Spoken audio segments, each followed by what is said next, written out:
আজিজ, তোমার জন্য একটা খুশি খবর আছে। তুমি যে পরীক্ষাটা দিয়েছিলে সেটাতে তুমি পাশ করেছো এবং চাকরিটা পেয়ে গেছো। এই নাও তোমার অ্যাপয়েন্টমেন্ট লেটার। এই তো খুব খুশির খবর। আমি তোমাকে বলেছিলাম না আজিজ ঠিকই একদিন চাকরি পাবে। তবে একটা কথা রাখবে আজিজ। কি কথা বাবু? আমি জানি পল্লবী তোমাকে ভালোবাসি আর তুমিও পল্লবীকে পছন্দ করো, তাই আমি চাই পল্লবীর সঙ্গে তোমার বিয়ে দিতে।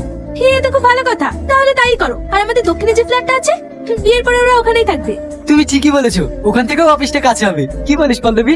জানি না। চাচা বাড়িতে আছেন? চাচা, কি মুমিন, আয় আয় ভিতরে আয়। চাচা হে দেখেন আপনার ছেলে চিঠি পাঠিয়েছে। আমার ছেলে চিঠি পাঠিয়েছে? কই দেখি দেখি।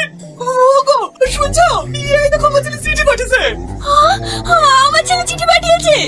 এই মুমিন, চিঠিতে কি লেখা আছে একটু পড়ে শোনা না। হ্যাঁ হ্যাঁ চাচা পড়ছি। সদ্য আব্বা মা, ভালো আছো তোমরা? হ্যাঁ বাবা, আমরা অনেক ভালো আছি। তারপরে কি লেখা আছে?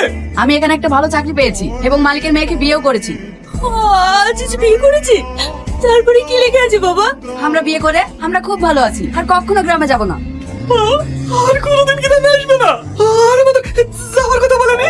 না চাচা, যতটুকু লেখা ছিল আমি সবই পড়লাম, এখন আমি আসছি। ওগো, আমাদের চাকরি পেয়েছে গো, আমাদের ছেলে চাকরি পেয়েছে। আমি যাবো, আমি আজই যাবো ওখানে। আমায় নিয়ে যাবে না? তুমি আমার সাথে যাবে কেন? তোমার ছেলে এসে তোমার চাকরি এখানে নিয়ে যাবে। আচ্ছা বাবা, এটা কি আজিজার বাড়ি? হ্যাঁ, এটা আদির ছেলের বাড়ি। আমার ছেলের এত বড় বাড়ি। কি শোভা বলতে বলছেন? আজে বাজে বলছি না, আজিজ আমারই ছেলে। আমাকে একটু ভিতরে যেতে দেন না। না না, এখন ভিতরে যাওয়া যাবে না, স্যার বাড়িতে নেই, অফিসে গেছে। ও কখন আসবে? প্রায় 4টে 4:30। তাহলে এক কাজ করি, ও আসা পর্যন্ত একটু অপেক্ষা করি। বলছি এখানে একটু বসবো। আচ্ছা ঠিক আছে, আপনি ওইখানে বসুন।